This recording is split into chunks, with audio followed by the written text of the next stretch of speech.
Bonjour à tous et à toutes. Bienvenue à l'émission Témoignages de vie. Je m'appelle Alex Saraf. Je suis votre animateur de radio.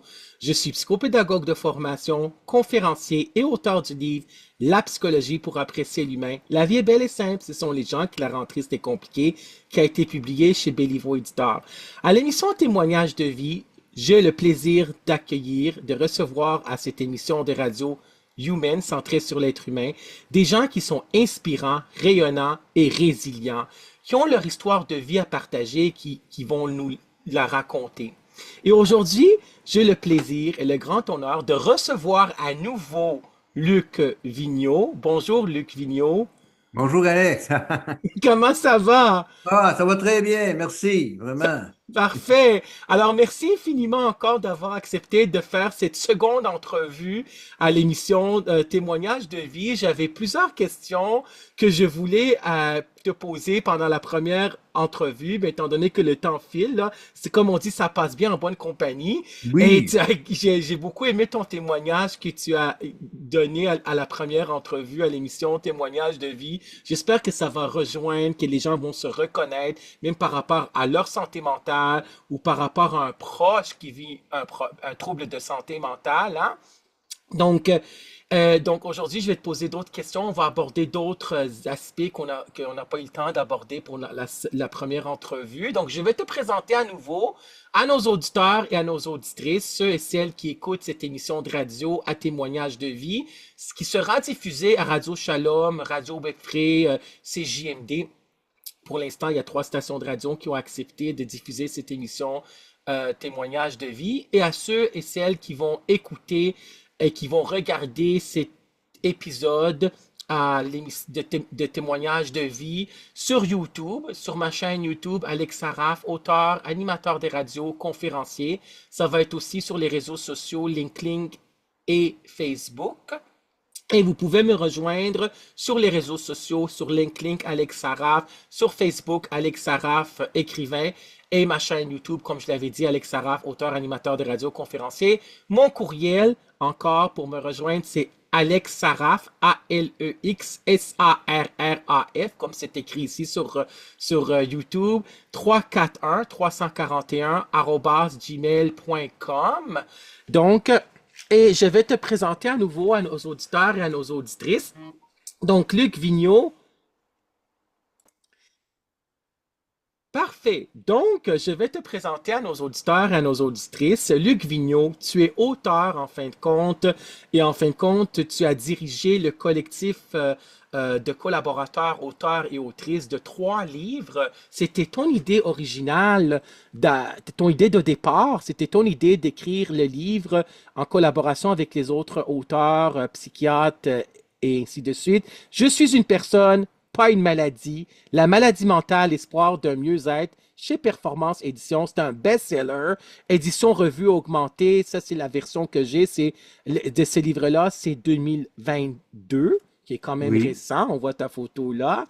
Félicitations pour ce beau bijou. Ce livre-là merci. est excellent. J'ai vraiment adoré. J'ai lu en entier les 2 chapitres que tu as écrits dans ce livre-là. Je suis une personne, pas une maladie. J'en ai entendu parler depuis quelques années, les dernières années de ce livre-là. Et puis aussi, tu as écrit le livre avec d'autres collaborateurs. Tu as écrit le livre Préjugés, discrimination, exclusion en santé mentale avec, entre autres, Tania Lecomte, qui est psychologue à l'Université de Montréal. Ça veut dire Oui, Préjugés, discrimination, exclusion en santé mentale pour en finir avec la stigmatisation. Et aussi, Cap sur le rétablissement. Ce sont 3 livres à Performance Édition. Tu es en fin de compte un autodidacte. On en a parlé lors de la première oui. émission de radio Témoignage de vie. Et tu es consultant, formateur, conférencier international et père aidant. Donc aujourd'hui je voudrais aussi qu'on aborde pendant cette seconde entrevue à l'émission Témoignage de vie de ton rôle professionnel. En fin de compte, c'est un travail rémunéré de père aidant. Tu es aussi chargé de cours à l'Université de Montréal et à l'université de... Laquelle autre université? Laval, L'Université Laval. Tu as reçu cet été 2024, là. Tu as oui, reçu, en fin de compte, en été 2024, plutôt en été 2024, tu as reçu un doctorat honorifique de l'Université Laval de la faculté de médecine. Donc, félicitations pour ton doctorat. Tu es docteur Merci. en fin de compte. Ben, Tu c'est as un doctorat, ça. tu as un doctorat. Oui. C'est la faculté de pharmacie. Enfin, ça, la faculté de pharmacie, Oui. exactement. La faculté de pharmacie de Oui. l'Université Laval. Donc, on va en parler de d'autres choses qu'on n'a pas eu le temps d'aborder, d'autres aspects, d'autres thèmes qu'on n'a pas eu le temps d'aborder pendant la première émission qu'on avait fait, l'entrevue que tu avais fait pour l'émission qu'on avait fait pour un témoignage de vie. Alors, on a parlé de ton premier séjour à l'hôpital, que c'était traumatisant, de qu'est-ce qui Oui. s'en vient, comment on peut changer les mentalités. Et en fin de compte, euh, c'est que dans le livre, là, je suis une personne, pas une maladie. Ce que tu as écrit à la page 25, c'est que tu as vécu aussi une autre tranche de vie de 4 ans qui était quand même difficile. C'est-à-dire que, je te cite à la page 25, à ce moment-là, j'étais camionneur, j'avais une voiture, un bon logement, 2 enfants que j'aimais, mais qui souffraient des hauts et des bas de ma vie émotive et de ma vie de couple. Puis un accident de travail est survenu, une hernie discale occasionnée en soulevant des caisses, incapable de marcher normalement. J'ai dû rester à la maison pendant 4 ans. Je Oui. voulais mourir. Ma femme a fini par s'enfuir avec les enfants et j'ai tout perdu. Donc Oui. ça, c'était en quelle année que c'est arrivé? Oh, mon Dieu, c'était mon Dieu, en 80, entre 85 90 à peu près. Ça, c'était après que la schizophrénie a été déclarée? C'est ça, oui. OK. Ben, c'est-à-dire que, oui, Euh, pendant, Pendant, OK, pendant, c'est ça. oui. Parce que quand tu avais, comme tu avais dit en entrevue, tu avais donné un très beau témoignage touchant, merci infiniment. C'est à l'âge de 17 ans que tu as commencé à entendre des voix, qui est Ça a là. commencé En- là, oui. a commencé là. Donc, tu as vécu quand même, tu as perdu beaucoup de choses, tu as perdu, elle s'est partie avec les enfants, tu as tout perdu. Tout, Donc, j'ai tout perdu, tu as tout. tout perdu. Donc, c'est une personne, en fin de compte, résiliente. À Oui, la résilience, Boris Cyrulnik en a parlé, qui est un psychologue, un psychiatre, un psychanalyste qui a écrit sur la résilience. Il y a ses masterclass présentement. C'est un grand auteur de renommée internationale, c'est un formateur, c'est un consultant, puis c'est un conférencier. Donc la résilience, le fait de rebondir malgré les épreuves et de s'en sortir. Et en fin de oui. compte, tu en es sorti parce qu'aujourd'hui, on va parler aussi de ta vie aujourd'hui. Donc aujourd'hui, en fin de compte, tu es à nouveau en couple, d'après, j'avais vu une entrevue de 2 minutes, là, Oui, dans laquelle tu avais dit que tu es à nouveau en couple. En fin de compte, tu as rebâti ta vie. Donc, là, ça a pris beaucoup d'années, j'imagine. C'était un cheminement qui était quand même difficile aussi à vivre, là. oui. Ben là, je suis remarié depuis 15 ans, Wow! 15-16 ans. Je me suis marié ici au Lac-Saint-Charles, Oui, à l'auberge du Lac-Saint-Charles, là, qui est pour la région de Québec, là. oui, Donc, ça a été vraiment merveilleux. C'est sûr que le mariage, c'est toujours extraordinaire. oui, Il faisait beau, etc. Donc, j'étais très heureux. Je fais le parfait bonheur vraiment, avec les hauts et les bas comme tout le monde. oui, c'est Mais sûr. l'important, c'est que moi, je croyais que ma vie était finie à un moment donné, hein, Oui, qu'il n'y avait rien à faire. oui, Et le destin a fait en sorte que j'ai pu, comme beaucoup d'autres comme moi, refaire ma vie. C'est ça oui. qui est important. Oui. Oui, exactement, parce que lors de la première entrevue, puis je vais le répéter, parce que tu as rencontré des professionnels, des psychiatres, etc., qui ont dit que ta vie était finie. Puis j'ai Oui, lu on m'a ça, dit ça. et c'était avec les membres de ta famille qui étaient là aussi, puis là, Exact. c'était que tu étais irrécupérable. Ça, Oui, c'est ce qu'on disait de moi. c'est ce qu'on disait de toi.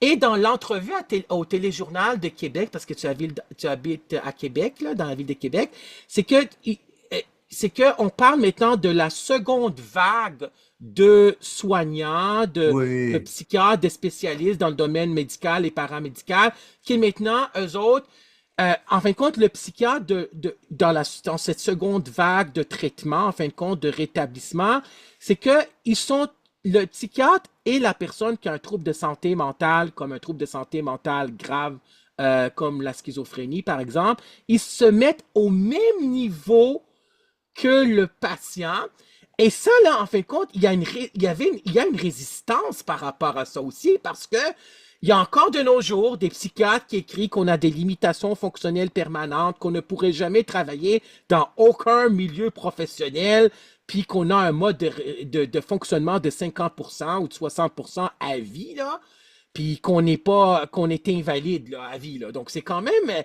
on n'a pas, c'est deux vagues qui sont, tu sais, comme, on a passé d'une vague à une autre, mais on est, là, il y a combien de psychiatres? Est-ce il y a beaucoup de psychiatres qui sont dans cette seconde vague, qui voient le patient comme à leur niveau, ou Ben, c'est je une... dirais la Ouais. majorité, la Ah oui, très c'est grosse bon. majorité. Génial. Tu vois, j'ai assisté au congrès de l'Association des médecins psychiatres du Québec Oui, et ça fait 2 années consécutives que c'est un père aidant qui ouvre le congrès. oui, Oui, oui, oui, oui. Le premier, c'était Grégoire de Côte d'Ivoire. oui, Lui, tu sais, en Côte d'Ivoire, les croyances, ils pensent que les gens sont possédés par Dieu. Donc, imagine-toi que dans les villages, on attache après les arbres des gens qui ont des maladies mentales où ça?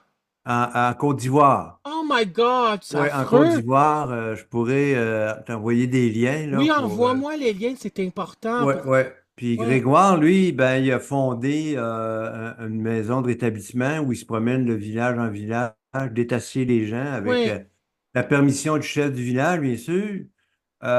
Et il est devenu, parce que lui-même, il a souffert de dépression, donc il s'en ouais, est sorti, puis maintenant il aide les autres. Et puis l'année d'ensuite, ça a été Patricia Degun, qui est oui, une Américaine de Boston qui elle aussi elle est atteinte de schizophrénie, puis elle aussi, on lui a dit que sa vie était finie. Mais aujourd'hui, elle a un PhD, wow, comme, PhD, ben oui, un doctorat, ben oui, elle a un doctorat comme psychologue, donc elle est docteur Patricia Degan en psychologie, et elle fait des choses extraordinaires. oh, c'est Donc génial. voilà, donc les psychiatres au Québec veulent travailler avec les pères aidants. Il y en a même qui disent, Oui, moi, je n'ai pas de père aidant, je travaille pas. Ils ont développé, vous savez, autrefois, le psychiatre, on, j'appelle ça le syndrome Dieu, hein, où ouais, il était en haut de tout, il savait tout, puis bon. Mais maintenant, on sait que il faut travailler en équipe. oui, Donc, et les psychiatres sont maintenant formés comme ça. Moi, j'ai la chance de donner un cours aux résidents 4 en psychiatrie oui. que je donne avec le docteur Paul Jacques, qui est psychiatre, justement, sur le rétablissement, réadaptation, etc. Tu le donnes à Euh, quelle université? Université Laval. Ok, parfait. Ouais, tous les années, à l'Université Laval. J'ai déjà donné Oui, à Montréal, mais maintenant, je me concentre à Laval. oui, Et les résidents adorent, adorent, adorent, adorent, parce que c'est un cours où on parle pas des molécules du cerveau, tout ça, on parle vraiment plus de l'attitude, oui, hein, que le soignant, le professionnel doit avoir avec le patient. oui, Puis aussi, je donne un cours aux nouveaux médecins à Laval. Ça, c'est toutes catégories confondues, là, à leur première année de médecine. C'est un cours qui s'appelle Médecins, médecine et société, où on leur dit le patient, c'est le seul expert des conséquences de la maladie sur sa vie. oui. Hein? Donc, vous êtes l'expert des soins, donc c'est deux experts qui se parlent.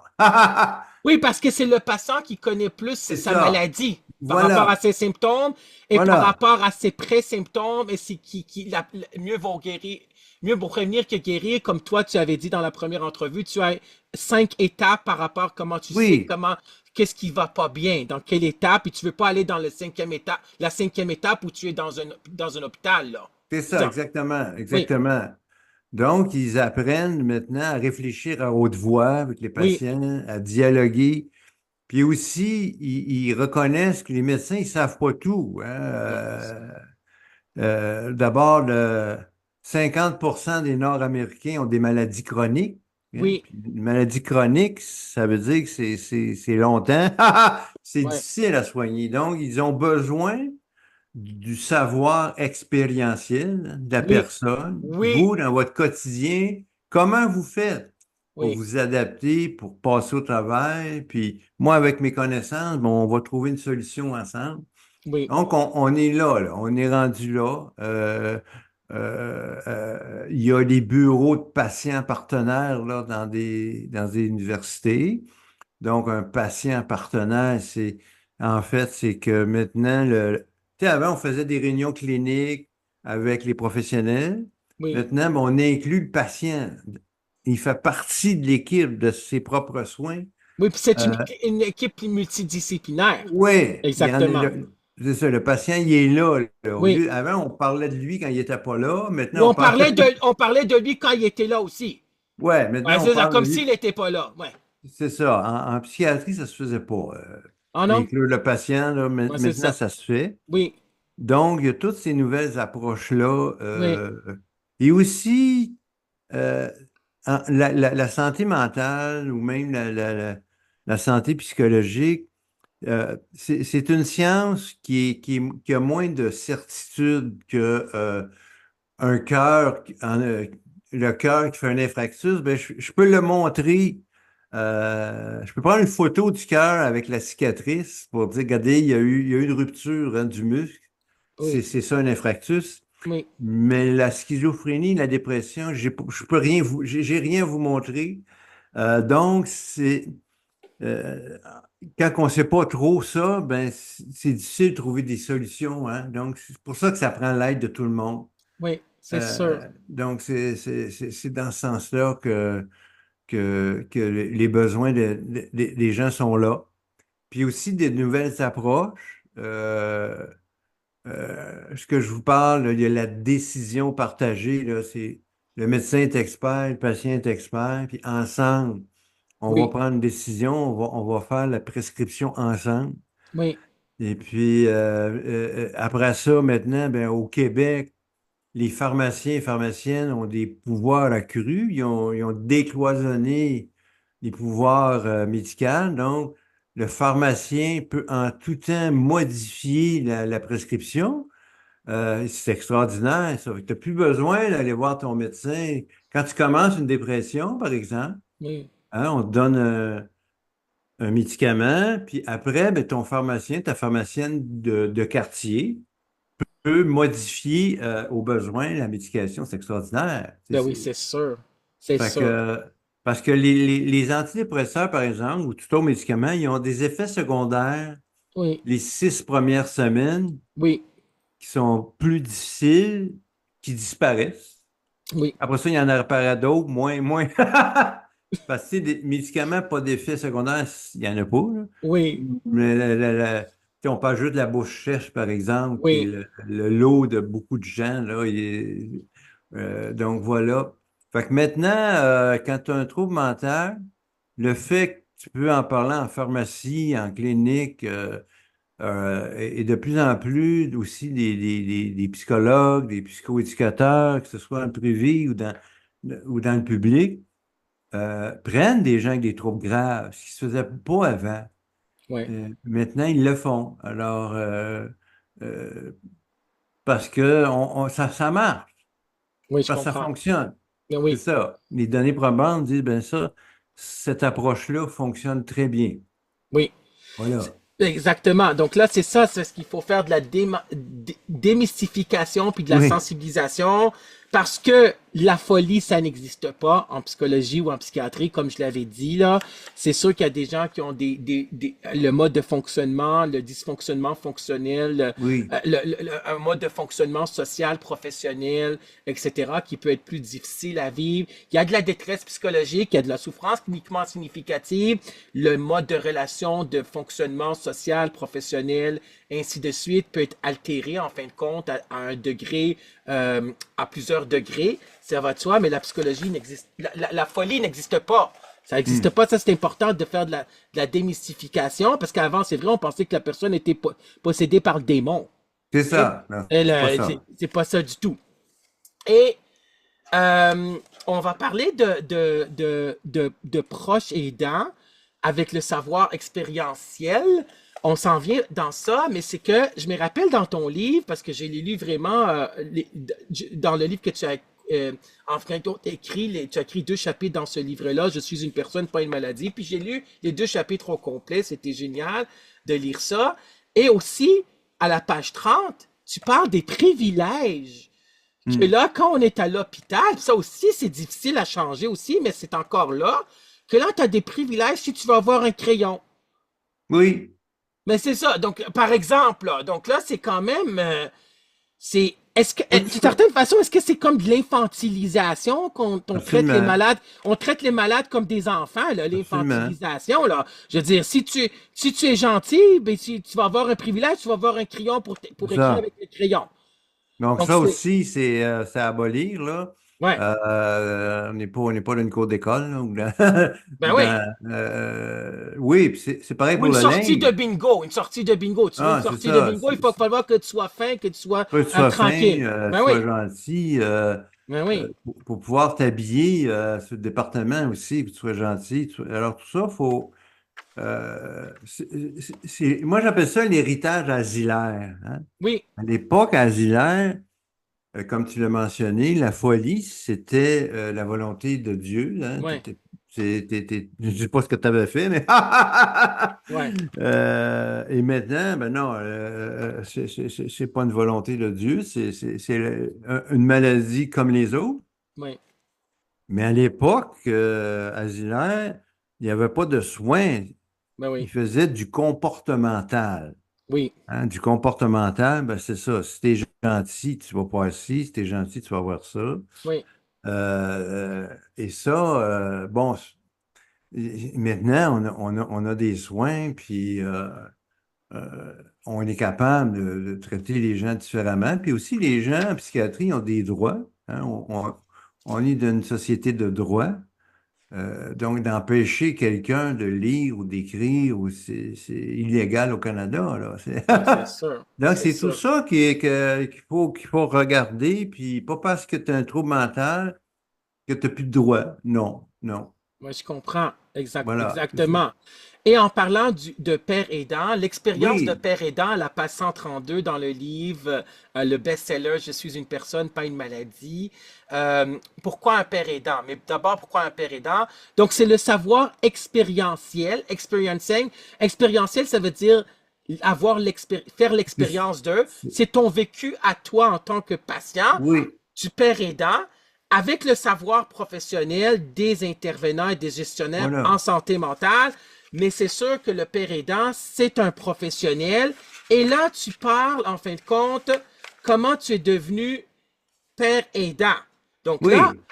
Là, c'est ça, je voudrais juste démystifier c'est quoi un père aidant, parce que moi aussi, je savais pas trop c'est quoi, là, tu sais, j'en ai pas trop entendu parler.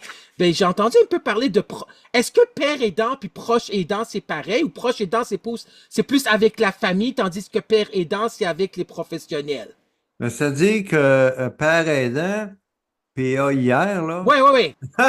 Pas Donc, qui veut dire Oui, pareil, un oui, père, c'est un pareil. Donc, oui, c'est quelqu'un qui a la maladie, qui a oui, traversé la maladie, qui est dans le rétablissement, qui est stable, oui. et qui aide les autres personnes à se rétablir. On peut faire un parallèle avec les alcooliques anonymes ou Oui, oui, les narcotiques anonymes et compagnie. oui, Ce sont des pères qui aident des pères, hein, puis ça oui. On fonctionne les bien. appelle des mentors. Oui, Oui, c'est c'est ça. ça. Oui. Et Donc, sponsor, en anglais, c'est sponsor. C'est ça. sponsor, c'est Ouais, ça, c'est c'est ça. ça. Donc, nous, en anglais, c'est peer support. Ah, c'est bon. Peer support, Oui, c'est dans la littérature internationale, si oui, vous allez sur Google, ouais, il oui. y en a. Et les proches aidants, en fait, c'est des membres de votre famille ou de vos amis qui vous aident, Ah, ok, je comprends, qui c'est vous ça. C'est ça ce accompagnent que je chez le pensais. médecin, Oui, c'est ça ce que ils je vont vous pensais. faire à manger, ils vont vous aider dans. C'est des proches, on les appelle des proches aidants. Oui. Et il y Est-ce que, a, il y a au ministère, là, au gouvernement, là, un ministère qui s'occupe des proches aidants pour les soutenir aussi, parce qu'ils peuvent oui, s'épuiser, ces gens-là, là. oui, Hein? Parce que les gens travaillent, ils ont une famille, mais en plus, il y a oui, un frère, une sœur, un père, une mère qui a une maladie mentale ou physique, puis ils doivent les supporter. C'est ça, un proche aidant. Donc, voilà la distinction. est-ce que proche aidant puis aidant naturel, c'est pareil? Oui, oui, oui, Ouais, c'est ça ce que oui, je pensais aussi, oui, comme oui, ouais, Chloé Sainte-Marie par rapport à, c'est ça. à Gilles, là, c'est que c'est son ancien mari, là, en fin de Oui, compte. Gilles, je sais pas c'est quoi son nom de famille, je me rappelle plus, là. Mais c'est que là, Chloé Sainte-Marie, qui est une chanteuse, oui, une on la personnalité connaît, publique, oui. ben oui, on la connaît, c'est Gilles les Carle, Gilles Gilles Carle. Card, ben oui, Gilles Card, qui a souffert de Parkinson, de la maladie de Absolument. Parkinson, qui est C'est décédé de un maladie. génie de cinéma. Ben oui, oui, c'est vrai. Donc là, à la page 136, le travail de père aidant devrait être considéré comme une profession à être intégrée aux conventions collectives ou aux contrats de travail. Le père aidant n'est pas un travailleur social ayant un trouble de santé mentale, pas Exact. plus qu'un éducateur ayant un problème de santé mentale, un trouble de santé mentale, bien sûr. C'est bel et bien un travailleur qui a lui-même vécu un problème de santé mentale, qui s'est rétabli et qui a les aptitudes nécessaires pour aider d'autres personnes à emprunter le chemin du rétablissement. Je te cite Luc Vigneault à la page 136. Donc, c'est ça, donc, parce que c'est comme les alcooliques anonymes, la personne qui a plus d'expérience, qui l'a vécu, qui s'est rétablie et qui pourrait aider. Puis ça, c'est Oui. bon parce qu'on se reconnaît, la personne qui a le même trouble de santé mentale que nous, puis on se reconnaît à travers son trouble de santé mentale et son vécu par rapport à son cheminement vers le rétablissement, là. Oui, mais Ça, en oui, plus, la personne doit avoir une formation c'est ça. spécifique de Ben, père aidant. oui. Alors, Euh, la formation de père aidant, il n'a pas nécessairement une formation universitaire, n'est-ce pas? C'est quoi ben, la formation? C'est quoi? Il doit c'est-à-dire qu'il pas... y a des crédits universitaires. Ah, OK, il doit avoir des crédits universitaires. C'est OK, oui, il y a l'Association québécoise de réadaptation psychosociale, la oui, QRP, qui offre Père aidant réseau, qui vous donne ces 3 crédits OK, de Laval. oui. Et vous avez à Montréal, ça s'appelle les mentors du rétablissement. Ah, c'est bien. Ouais, ça c'est nouveau depuis Oui, quelques années. Ça, c'est à l'Université de Montréal. oui, Où là, c'est un cours qui dure 1 an. OK, Donc, à la sortie du cours, vous êtes certifié par oui, aidant. oui. Et là, vous pouvez aller travailler dans le réseau. Puis maintenant, ça fait pas longtemps, Alex, les parents aidants sont syndiqués. Oui, c'est génial. Oui, c'est nouveau. Ils sont reconnus, ils ont une Oui, convention collective, ils oui, ont des salaires, des fonds de pension, journée de maladie. oui, Et ils travaillent dans les équipes multi à Québec. Là, oui, je crois qu'il y en a une douzaine maintenant de parents aidants, donc ils sont syndiqués. Voilà, qui sont engagés pour leur vécu. Parce que oui, c'est important. Il y en a, tu sais, des gens qui sont infirmiers ou travailleurs sociaux qui disent, ah, j'ai eu un problème dans ma vie, je vais te faire aidant. Non, non, ça ne marche pas comme ça. oui, exactement. Tu tu peux dire, je veux travailler comme parent aidant si tu as été mais tu ne peux plus travailler comme TS, hein. Tu n'es plus Oui, membre de l'ordre, tu ne peux pas être membre de l'ordre. oui. Puis il faut que tu travailles à partir de ton vécu. Oui. C'est ça. C'est ça l'expérientiel, c'est par rapport à Ouais, son vécu subjectif, avoir fait l'expérience de, puis de vivre c'est ça, avec c'est et ça. d'avoir fait le rétablissement.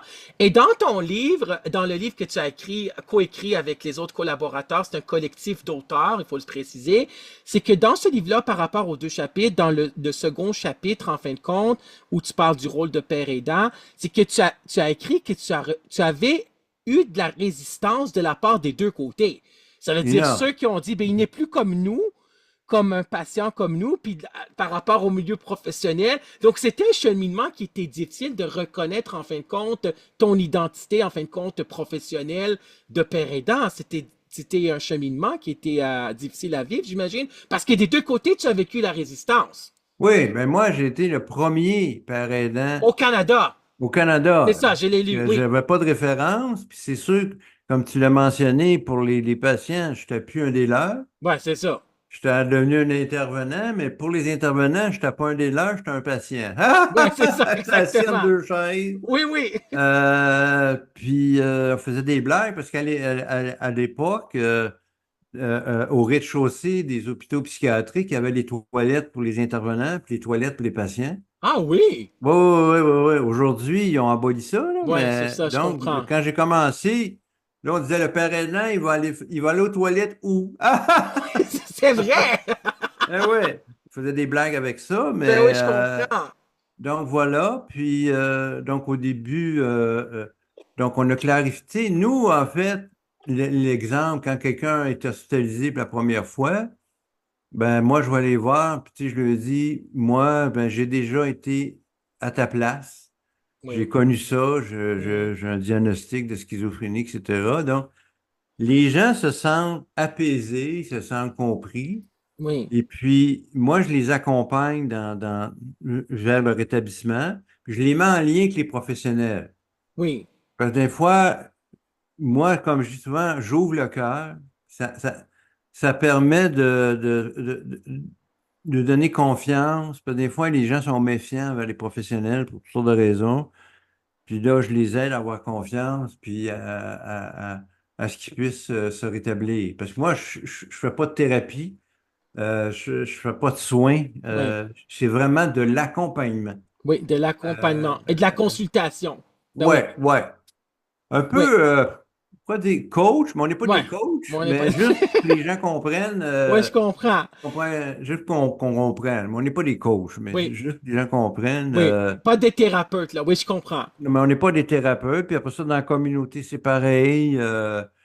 Que les gens puissent se réapproprier le pouvoir sur leur vie. Oui, le faire de l'empowerment, ça c'est important. L'empowerment, L'empowerment, ça veut dire reprendre le contrôle sur sa vie, c'est important. voilà, c'est exactement C'est que ça. c'est ce que tu avais fait par rapport à ton cheminement Ouais.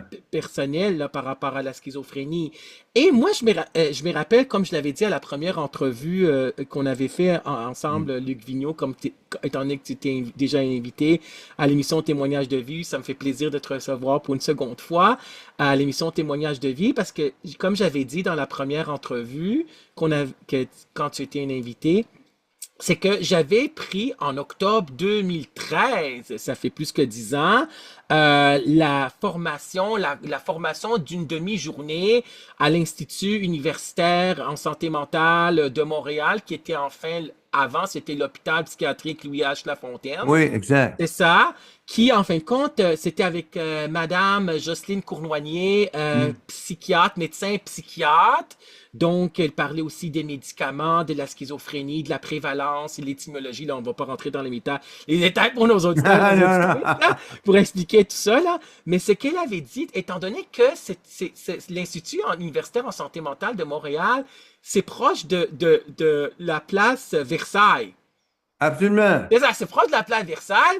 Puis ce qu'elle avait dit, parce que j'aimerais ça qu'on aborde aussi par rapport à la toxicomanie puis la dépression, ce qu'elle avait dit, étant donné, on s'en cachera pas, je pense qu'il y en a des pushers qui sont là, proche de la place Versailles puis tout ça, là. Puis là, Absolument. absolument. Puis là, elle disait qu'à un moment donné, c'est que les patients qui étaient là à Louis H, là, puis la, la blonde, par exemple, elle mettait de la nourriture, puis en dessous, quand elle laissait, ben, elle laissait aussi de la drogue. Donc, ils pouvaient se procurer ces drogues-là de cette façon-là par un membre de la famille. Donc, toi, par rapport à la toxicomanie, Oui. ça, t'avais écrit dans le chapitre du livre Je suis une personne, pas une maladie, que les pushers étaient devenus comme tes amis, en fin de compte. C'est quoi qui t'est arrivé? En quelle année tu as commencé à prendre ça? C'est-tu pour oublier? C'est-tu pour t'évader? C'est quel genre de drogue? Puis c'est quoi les thérapies que tu avais suivies pour ne plus être toxicomane? Je vais te raconter, Ça, de laisser la raconter euh, cette tranche de vie-là, là. Oui. ouais, mais c'est à peu près, je 26, 27, 28 ans, là. Ouais. J'ai commencé à consommer de la cocaïne. Oui. C'était à la mode. Ouais. La marijuana a toujours été là. Qui est Ce qu'on maintenant appelle, illégal. Oui. ouais, il est aujourd'hui légal, qu'on appelle le hash, les Oui. champignons magiques. Oui. Donc, c'est les drogues qu'on prenait à Oui. l'époque. Puis, bon, ça crée une dépendance instantanée. C'est difficile. Mais ça, tu le prenais quand tu étais chez toi. C'était pas parce que tu étais hospitalisé. Est-ce que c'était pas dans un Non, moi, hôpital? j'en ai pris chez moi, C'est ça. mais il y a des gens qui prennent. Si tu veux, je parle d'hôpital parce que j'ai travaillé à Québec. Oui. Puis, effectivement, les gens se font livrer des pizzas ou Oui. et la drogue est entre la pizza puis le carton, Oui, exactement, là. c'est ça ce que j'ai entendu. C'est ce que Madame Jocelyne Cournoyer avait dit. C'est avec la Ouais, livraison de ouais. la bouffe, là. C'est que c'est C'est quelque ça. chose, Oui, là. ça Oui. existe Oui, oui, c'est sûr. partout, là. Ben oui, ça existe La drogue, partout. ça Ben s'infiltre. oui, Écoute, je suis allé là, je comprends. visiter la prison de Donnacona Oui, dans Port-Neuf, qui est oui, une prison. Bon, la drogue rentre, là. oui, c'est sûr. Fait que, tu sais, c'est assez difficile. Donc, c'est pour ça que ça, sur les unités, ben, il y a des ateliers de toxicomanie, Oui, des thérapies, il y a de la surveillance aussi. Des fois, on en pogne quelques-uns. oui, c'est Mais, sûr, oui. mais oui, parce que juste statistiquement parlant, les jeunes psychotiques, schizophrènes, là, de Oui, 18-25 ans, oui, c'est 100% qui consomment. oui, c'est ça. Puis les plus vieux, Oui. 35 à 60 ans, c'est 50% qui consomment. Ah oui, selon les études. Ben C'est oui. énorme, énorme. Parce Oui, que je parle de drogue et alcool, là. oui, oui. Mais ici, à Québec, quand je travaillais à l'unité des jeunes psychotiques, 100% des jeunes qui arrivaient à l'urgence étaient intoxiqués. Puis Entre c'était quel âge et quel âge, t'avais dit? à 18-24 ans, C'est ça, 18-24 ans, jeune adulte. 100%. Oui, c'est ça. Et aujourd'hui, c'est beaucoup les amphétamines. Oui, Malheureusement, ils appellent ça des pinottes. oui, oui, je comprends, oui. Oui, Ça se vend une pièce la pilule, puis, oui. mais ça crée des dommages Ouais, ça peut donner épouvantables. aussi des dommages au niveau du cerveau, là, la Oui, neurochimie du cerveau par rapport aux lobes frontaux, la conscience, c'est ça. l'apprentissage de la logique. Mais toi, c'était combien de temps que tu consommais? Puis comment tu t'en es sorti? Tu as suivi des thérapies comme Narcotiques Anonymes ou comment Ben ça s'est moi, réglé? ben, à un moment donné, j'ai été hospitalisé une couple de fois OK. à cause, parce que le mélange de la drogue puis des pilules, ça fait Oh, pas on bon peut pas faire, ménage. non, c'est sûr. Ouais. Puis à un moment donné, tu sais, ça prend plusieurs rencontres, plusieurs Ouais, fois avant de prendre conscience là, dans le processus. Là. Puis j'ai suivi des thérapies. ouais. Thérapie Parce de que groupe fermé ou psychothérapie ben, de fermé, il y en groupe? avait à l'hôpital. Parce que Ouais, aussi, ce qui est nouveau là-dedans, c'est qu'à ouais. l'époque, tu avais les soignants de toxicomanie d'une place, puis la santé mentale de l'autre. Ah, ok, je Maintenant, c'est comprends. à la même place. Ok, je comprends. Maintenant, Ouais, ils disent, ben, la toxicomanie, ça fait partie de la santé mentale. oui, Donc, quand tu vas chercher des soins, ben, ils ouais, traitent les deux à la même place. je Fait que c'est plus comprends. facilitant. Oui, Puis, tu as deux approches. Tu as l'approche de l'abstinence totale, oui. puis tu as l'approche qui appelle la réduction des méfaits. Mm. C'est-à-dire qu'on va expliquer aux jeunes, ben, ça fait 3 fois que tu prends de la drogue, ça fait 3 fois que tu es à l'urgence. Qu'est-ce que tu dirais d'apprendre à consommer sans venir à l'urgence? Bon, ça a Ouais, l'air fou dit comme ça, mais ça ouais, fonctionne. ouais, je comprends. Les gens viennent qu'à... Il y en a qui viennent qu'à arrêter tout simplement, Oui, mais c'est pas, c'est de leur faire prendre conscience que tu peux pas en prendre en quantité phénoménale parce que, bon, voilà. Fait que oui. c'est pour ça, pour la drogue, mais oui, à Québec, c'est pareil, là, il y a Ouais. tu sais, Place Versailles, c'est un centre d'achat, là, Ben, c'est ça, c'est un centre d'achat, mais il y a des ouais. pushers qui sont là. C'est ce Les qu'est-ce brochures sont là, à c'est ce qu'elle Québec, avait dit, docteur ouais, Jocelyne Cournoyer. absolument. Ouais, c'est Absolument, ça ce qu'elle elle a avait tout à fait dit. raison. Ouais, ouais, c'est exactement. Et par rapport à la dépression, tu as écrit ça dans ton livre. J'ai pas lu l'autre Ouais, ouais. livre ou avec les autres chapitres là, mais c'était quel genre de dépression? C'est une dépression majeure? C'était vers quel âge? Qu'est-ce qui s'est passé? Parce que j'ai pas lu là-dessus là, ou j'ai pas entendu une entrevue où tu en as parlé. Mais c'était vers quel âge qu'il y avait la dépression? Elle s'est déclarée? C'est-tu Ben, j'ai euh, été traité ouais, plus vers l'âge de 35 ans, ok, mais tu sais, quand tu as un diagnostic de schizophrénie, ouais, on s'arrête là. On ne va pas voir plus loin parce qu'on ouais, on réalise aujourd'hui que les études, que les personnes atteintes de schizophrénie, beaucoup, beaucoup de gens ont aussi une dépression qui est oui, masquée oui, et qui n'est pas traitée. oui. Donc, aujourd'hui, on essaie de la détecter plus tôt. Parce qu'il y a le phénomène de l'ombrage diagnostique, là. Qu'est-ce que c'est l'ombrage diagnostique? Mais quand tu arrives à l'urgence, tout est mis sur le dos de la schizophrénie, peu Oui, importe. oui, Même si tu as des maux physiques graves, oui. ben on te soigne pas. On pense que c'est dans ta tête. Tu Oui, c'est comprends? ça. Oui, C'est ça. je sais parce que j'ai reçu à l'émission Témoignage de vie Julie Oui, Tanzé, qui est oui, en fin de compte la directrice générale présentement de l'association Vox Québec, de oui, cet organisme. Puis elle a vécu ça, l'ombrage, en fin de compte. exact. Elle a vécu ça parce qu'elle avait, en fin de compte, et là, elle a découvert là, depuis quelques mois que c'était des problèmes de santé physique qu'elle avait. Là. En fin de compte, elle avait Réel. un kyste ici, là, tu sais, puis elle pensait que c'était vraiment de trop panique, puis etc. Donc, c'est sûr que donc, toi, tu vivais ça aussi dans le sens qu'on mettait Oui, ça sous le nom sous l'étiquette là il faut pas étiqueter les gens mais sous le diagnostic de schizophrénie puis voilà. on te croyait pas qu'il y avait des symptômes dépressifs.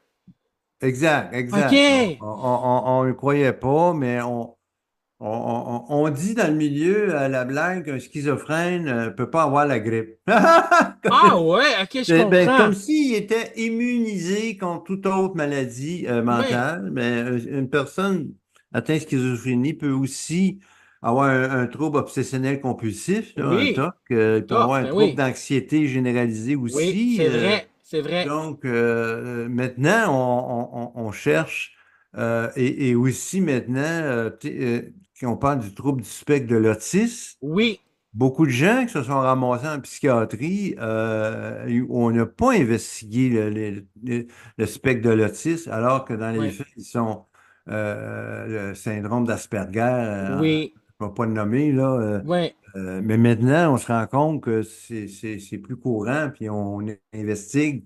À oui, l'époque, on n'investiguait pas ces troubles-là. oui.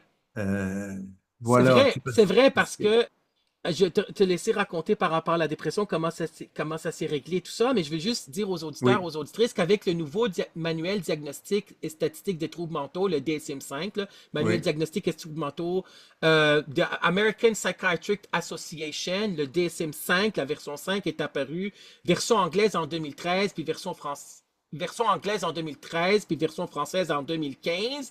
Et maintenant, on part du spectre de l'autisme, oui, du trouble autistique, on part du spectre de la bipolarité, ça veut dire des degrés différents, différent. à des degrés différents, tu sais, minimes, plus moyens, modérés, etc., sévères. Puis il y a aussi le spectre de la schizophrénie et des troubles psychotiques, là. Donc, là, la dépression, c'est que, mais tu avais fait, à un moment donné, t'avais dit dans l'autre entrevue que tu avais fait une tentative de suicide, Ben, c'est j'ai ça? fait malheureusement Ouais, c'est ça. tentative de Mais suicide. et là, c'est là qu'ils t'ont cru que tu étais en dépression, c'est ça? Euh, oui, à ce OK, c'est ça, moment-là, c'est à ce ils ont moment-là. dit, je pense qu'il je Ouais, pense qu'il était un peu en dépression. Et là, ouais. on a commencé à me traiter pour la dépression. Donc, on t'a donné Euh, des antidépresseurs. des antidépresseurs, OK. mais aussi des thérapies. Quel genre de thérapie cognitivo-comportementaliste? Behaviorale. Ouais, ouais, Comportementaliste, biovalable, là. mais la TCC, La là, TCC de Aaron Beck, thérapie ouais, cognitivo-comportementaliste, bon. là. Oui. Fait que, tu sais, donc, entre autres, changer ma perception des événements. Tu sais, on peut pas Oui. changer les événements, mais on peut changer notre perception. Oui, bien sûr. L'exemple que je donne, jeune, ma mère, mon père est décédé, j'avais 10 ans, elle m'a placé dans un orphelinat Ah, oui. et moi, je l'ai vécu comme un abandon. Oui, c'est sûr. Et avec les thérapies, ben, j'ai réalisé qu'en fait, elle avait tellement d'amour pour moi, Oui. elle n'était pas capable de s'occuper de moi. Oui, c'est Fait qu'elle m'a sûr. confié à d'autres, tu vois? Oui. Alors, l'événement est le même, mais ma perception a changé. Oui, c'est sûr. Donc, c'est dans ce sens-là. Oui, je Et ça, comprends. c'est très aidant.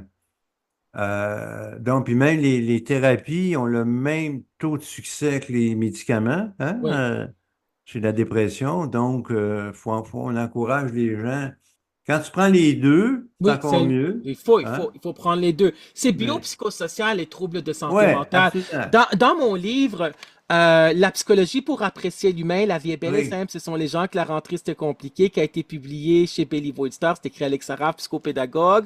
Donc, il y a un chapitre sur la santé mentale, OK. et la psychopathologie. Donc, moi, c'est sûr que moi, je crois que c'est, comme les autres spécialistes aussi, plusieurs spécialistes, que c'est biopsychosocial.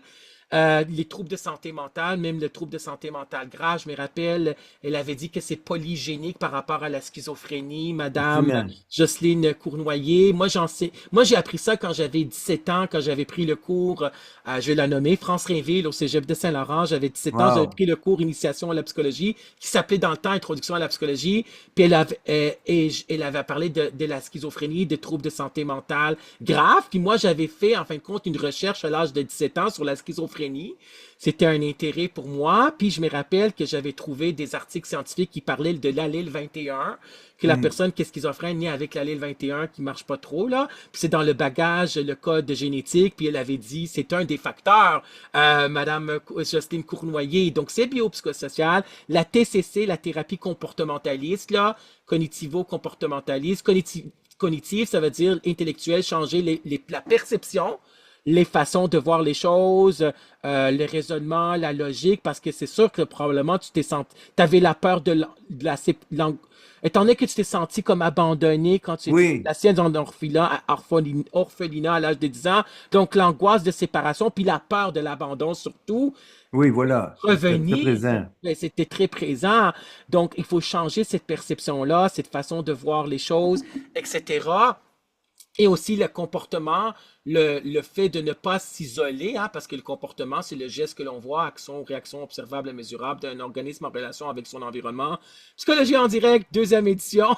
Mais oui, c'est bon. C'est bon, j'ai été enseignant pendant plus que 20 ans. Là, j'ai fait 2 tiers de ma carrière comme enseignant au cégep. J'ai enseigné dans 4 cégep. Donc, j'ai enseigné psychologie de la santé mentale, introduction à la psychologie, puis tous les autres cours de psychologie, psychologie sociale, communication, psychologie de la sexualité, Oui, etc. Donc, c'est sûr que par rapport il faut donner les antidépresseurs et aussi la thérapie cognitivo-comportementale, le plus qui est gagnant, là, c'est vraiment la TCC de Aaron Beck, la thérapie cognitivo-comportementale avec les antidépresseurs. Puis il y en a des gens qui prennent des antidépresseurs pour le reste de leur vie. Puis il faut aussi, bien sûr, que les schizophrènes prennent, en fin de compte, des antipsychotiques, neuroleptiques qu'on appelle, je pense, pour le reste, neuroleptique. des neuroleptiques pour le reste de leur vie. Parce que parfois, la personne qui est schizophrène pense qu'elle va mieux, elle va bien, puis elle va arrêter ses médicaments, comme ceux qui sont bipolaires, là, qui ont des up and down, des phases de maniaque qu'on appelait dans le temps, là, qu'on appelle encore, là, des up puis des down, la dépression. Et c'est là que parfois, c'est vrai, que ça soit bipolarité ou schizophrénie, quand la personne se retrouve à l'urgence, à l'hôpital, à l'aile psychiatrique, puis c'est là qu'elle a fait une tentative de suicide, là, on va croire qu'elle est vraiment en dépression. Là, Voilà, c'est ça, c'est c'est ça. ça. Donc, euh, donc c'était vraiment, c'est quelque chose que tu as vécu. Tu étais chaise berçante, là, combien de temps ça avait duré, ça? Que tu étais Mais condamné à la chaise berçante, là? j'ai été, mon Dieu, c'était long avant que je renaisse, Ah moi. oui! J'étais vraiment plus commencé à renaître vers l'âge de 40 ans. Ah oui, mais tu étais en Donc, chaise, en chaise berçante chez toi? oh, oui, oui, oui, oui. Ah oui, Je faisais juste ça. pendant plusieurs années. Absolument, absolument. Mais les proches aidants, c'est-à-dire les membres de ta famille t'aidaient aussi? Absolument, mais Et tu sais, ça, ce que tu as mes écrit dans le proches, livre, que ta famille était toujours là pour toi. toujours, toujours là, C'est ça. mais tu sais, on leur disait, là, hein, faut pas oublier, là, il peut pas guérir, Ouais. il peut pas... Irrécupérable, ouais. Bon, c'est ce qu'ils entendaient, là. Fait Ouais. que, tu sais, aujourd'hui, tu sais, tu disais, bon, ils prennent des pilules toute leur vie. Oui, sauf qu'il Oui, faut être à l'écoute quand ils oui, disent, je suis pas bien. oui. Et quand les pilules ne fonctionnent plus, là, parce que ça se peut C'est qu'après ça. quelques années, la pilule ne fonctionne pas, puis il faut faire un Voilà. réajustement, puis c'est le patient, comme avec le C'est ça, savoir, parce que Oui, ça arrive pour toutes sortes de ouais, raisons. ouais. La pilule ne marche plus. Oui, c'est ça, C'est la le pilule ne marche cerveau qui plus. dit, ben là, j'en veux plus celle-là. Oui, ou comme par Donc, exemple dans le livre quand tu as écrit par rapport aux oui, troubles érectiles, par exemple, que tu as oui, vécu, tu es allé voir le psychiatre, puis en fin de compte, ou la psychiatre en tout cas, puis là tu avais dit qu'est-ce qui va pas bien, puis il y a eu un réajustement de pilule, là. oui, c'est ça, C'est parce ça. que quand tu n'as pas d'érection, là, Ouais, c'est ça. Pour refaire une vie de couple aussi, comme tu as ça fait, aide c'est pas, ça, là. ça aide Bon, pas du fait tout. que, Mais c'est vrai, ça. mais il Ouais. était un temps où il ne voulait pas en entendre parler. Ah T'es oui. mieux, t'es. Alors qu'aujourd'hui, ah, OK, là, on Ouais. va réajuster. Ouais, Donc, parce que la sexualité, c'est encore un sujet tabou pour n'importe qui, mais encore. ceux qui ont des troubles de santé mentale, là, Ouais. euh, c'est aussi, tu sais, on pense que leur vie est finie, donc que leur sexualité est finie. Donc, et là, on a aussi l'association Les Amis de la santé mentale, Friends of Mental Health, qui viennent en aide Oui, aux amis, aux proches, pour les personnes qui ont un voilà. proche, un membre de la famille ou un ami qui a un trouble de santé mentale. Les amis de la santé mentale, Friends of Mental Health. Il y a les thérapeutes, occupational therapists aussi, puis il y a les proches aidants, puis il y a les pères aidants comme toi. Donc, en tant que père aidant, tu fais de la recherche, c'est ça? Au niveau Maintenant, oui. universitaire. Maintenant, OK. je fais moins d'accompagnement personnel. OK. Je suis plus dans la recherche euh, parce que les données probantes, Oui. euh, c'est fait par les pensées dominantes. Oui. Puis le savoir expérientiel, il n'est pas là. Oui. Donc maintenant, c'est mondial là, dans toutes les universités du monde. On veut Ouais. savoir ce que les gens. Tu sais, par exemple, il disait souvent, pour te rétablir, tu dois accepter ta maladie. Hmm. C'est de la bouillie pour les chats, là. Tu sais, c'est pas vrai, ça. En écoutant, il y a beaucoup de gens qui n'acceptaient pas, puis qui Oui. se sont quand même rétablis. Oui. C'est pas un critère, tu sais. Ou ben non, ils ont fait. C'est quoi les points communs parmi les gens qui se rétablissent? Fait que, tu sais, ils ont pu faire des Oui. tracés. Donc, il y a, tu sais, l'étape 1 qui est l'état de choc Oui. ou le déni. Oui. Euh, Après ça, la personne est envahie par son trouble, tu dit qu'elle est juste une maladie, je ne peux plus rien faire, la vie est finie. Ah! Puis tranquillement, ben, elle voit, ah, il y a des opportunités. Après ça, on fait un plan d'action, puis là, elle passe à l'action. Tu sais, Oui, je comprends. donc, ça prend un plan d'action pour se rétablir. C'est comme Oui. bâtir une maison. Le plan d'action puis le plan d'intervention. Ben oui, c'est Oui, sûr. Oui. oui, c'est ça, qui est bâti sur le projet de la personne. C'est quoi Oui, qu'elle veut c'est ça. faire? C'est ça. Et c'est comme ça qu'on réussit à se rétablir. Oui. Tu sais, comment est-ce qu'elle s'appelle? Clara Hughes, Oui. qui est une athlète olympienne, qui est porte-parole pour Belle Cause pour la cause. Oui. Bon, elle était en dépression sévère, elle sortait pas de chez elle. Ils ont demandé, c'est quoi tu veux faire? Du vélo. OK. Elle a commencé à faire un petit 15 minutes par jour, une demi-heure. Oui. Elle a fini sur un podium. C'est pas tout le monde qui fait ça, mais Exact. ils l'ont traité par le sport. Oui. Tu comprends? Par sa passion de sport. C'est ça Oui. qu'il faut retenir. Oui. C'est quoi la passion de la personne? On l'a toutes. Ben oui, c'est Quand sûr. on cherche un peu, on trouve. Tu Ben sais, oui, quand on cherche, on trouve, c'est vrai. mm, Et c'est mm. par rapport au choc, le déni, c'est par Oui. rapport aux étapes du deuil. Donc, Elizabeth Kubler-Ross en a parlé et les Mm. autres spécialistes. Le projet de vie, c'est ça, tu avais dit ça en première entrevue. On t'a demandé, c'est quoi ton projet de vie, la professionnelle de la santé, puis tu avais dit politicien, en fin de compte, Oui, conseiller politique. Et ton projet de vie, tu l'as réalisé, j'espère, là. J'imagine que tu l'as réalisé, ton projet ben de vie. absolument, Tu absolument. l'as réalisé. Et c'est ça, Je- je l'ai entendu dans le milieu, en fin de compte. Tu sais, moi, je suis psychopédagogue, je suis pas psychologue, clinicien, j'ai jamais appartenu à l'Ordre des psychologues du Québec. J'ai le baccalauréat en psychologie, la maîtrise en psychopédagogie. Je vais avoir aussi des invités comme, je vais avoir un invité psychosocial, j'ai eu des invités psychologues, etc. Puis tu sais, j'ai enseigné en la psychologie, 2 tiers de ma carrière, 23 ans, sur les 35 ans, c'était la psychologie, comme j'avais dit, psychologie de la santé mentale, psychologie de la sexualité, psychologie sociale, introduction à la psychologie, communication, puis psychologie du développement.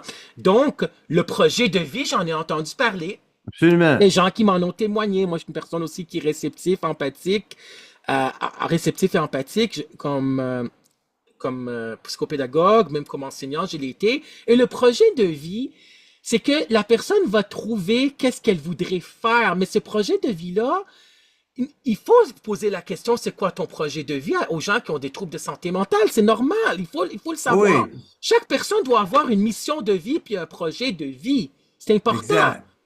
exact. Et- C'est majeur, puis oui, dans la vie, c'est quoi ton but dans la vie? Oui, Tu sais, c'est pas obligé d'être des idées grandeur, là. ouais, c'est C'est des sûr. choses très, très simples du quotidien. Oui, Je veux pouvoir prendre l'autobus puis me déplacer de façon autonome, mais c'est un beau projet, ça. Tu sais, ben oui, c'est je veux sûr. aller aux études, je veux aller travailler, Oui, etc. Mais tu sais, sur ma chaîne YouTube ou mon site web, là, lucvigneault.com, c'est quoi il y a ta un chaîne hommage. YouTube? C'est quoi ta chaîne YouTube? C'est Luc Vigneault, tout OK, simplement. parfait, parfait. Il y a un hommage de l'Assemblée nationale, m'a rendu hommage, imagine-toi donc, Oui, génial. euh, pour l'ensemble de ce que j'ai pu faire. Oui, Puis c'était la première fois que le mot schizophrène résonnait à l'Assemblée nationale de façon oui. positive, tu sais. C'était en quelle année que tu as reçu, qu'est-ce que c'est Le arrivé? dernier que j'ai eu, c'est en 2020, oui, en 2024. C'était récemment. Là, Avec François Legault? c'était celui qui m'a rendu hommage, c'est Sylvain Lévesque, Oui, OK.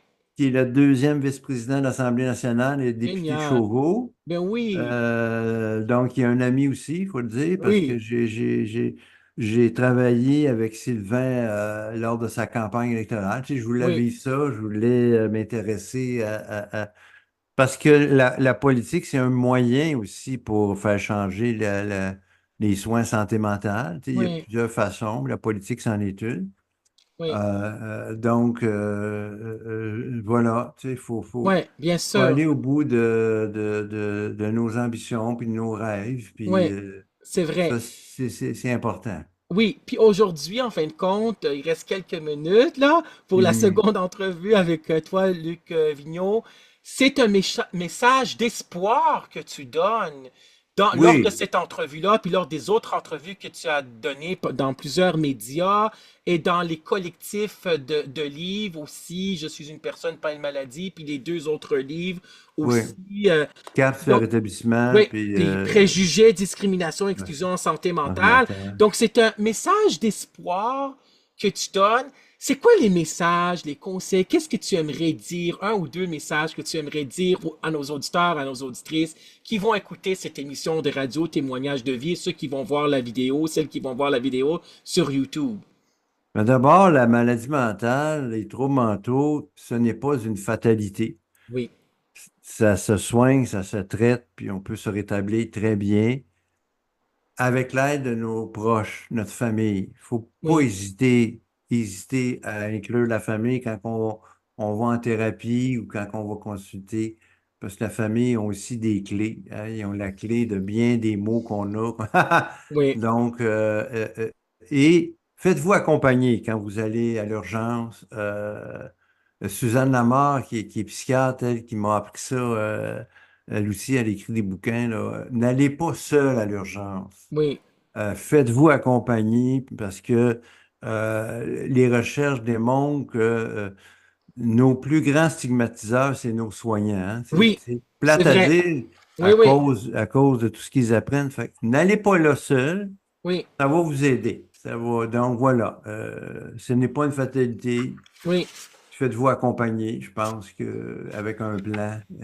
Oui, puis on Ouais. est dans la bonne voie aussi, parce que Oui, dans le nouveau manuel diagnostic de troubles mentaux, manuel diagnostic et statistique de troubles mentaux, maintenant, dans le DSM-5, version française 2015, avant 2013, version anglaise de DSM-5, puis version française DSM-5, là, 2015, donc avant 2013,